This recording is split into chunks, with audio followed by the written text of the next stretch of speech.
எல்லாருக்கும் வணக்கம். இன்னைக்கு நான் வந்து இந்த கும்மனஞ்சேரியில இருக்கிற சக்தி வாய்ந்த முருகர் கோயில்ல இருக்கேன். சிறுவாபுரிக்கு போயிட்டு நேரா இங்க வரேன். எதுக்காக அப்படின்னு கேட்டீங்கன்னா, கடந்த ஒரு 3 நாளா, 4 நாளா பார்த்தீங்கன்னா, ஒரு விஷயத்த நம்ம பார்த்துருக்கோம் அரசியல்ல. ஒரு பெரும்பான்மையோட ஜெயிச்சிருக்காரு தவேக தலைவர் விஜய் சார் அவர்கள். அந்த என்டையர் டீம் அத்தனை பேருக்கும் என்னுடைய வாழ்த்துக்கள் ஃபர்ஸ்ட்டு. தவேக தலைவருக்கும் என்னுடைய வாழ்த்துக்கள். அங்க புதுச்சேரியில எங்க தலைவரும் வின் பண்ணியிருக்காரு. மரியாதைக்குரிய நம்ம ஜோஸ் சார்லஸ் மார்ட்டின் அவர்கள். இங்க என்னன்னா, ஒரு சோதனைக்கு மேல சோதனை குடுத்துட்டே இருக்காங்க அவருக்கு. அவரு எல்லாத்தையும் பார்த்துட்டு வந்துட்டாரு. அதை தாண்டி வந்து அ அவருக்கு வந்து கடவுள் நம்பிக்கை அதிகம்.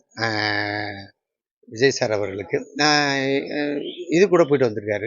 நம்ம முருகன் கோயில் கூட போயிட்டு வந்திருக்காரு திருச்செந்தூருக்கு. கண்டிப்பாக முருகன் துணை இருப்பாரு. நிச்சயமா ஒரு நல்ல விஷயம் நடக்கும்.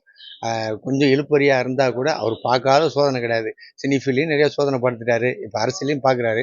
ஆனால் ஒரு தனிப்பட்ட மனுஷனுக்கு இவ்வளவு சோதனை இருக்கும்போது உறுதுணையா யார் இருக்கணும்னா முருகர் எப்பவுமே கூட இருக்காருன்றத தாண்டி அவரு அவரு இத்தனை பேருக்கு ஒரு முகவரி கொடுத்துருக்காரு. இத்தனை பேரும் அவரு கூட நிக்கணும். அவருக்காக சப்போர்ட் பண்ணணும்.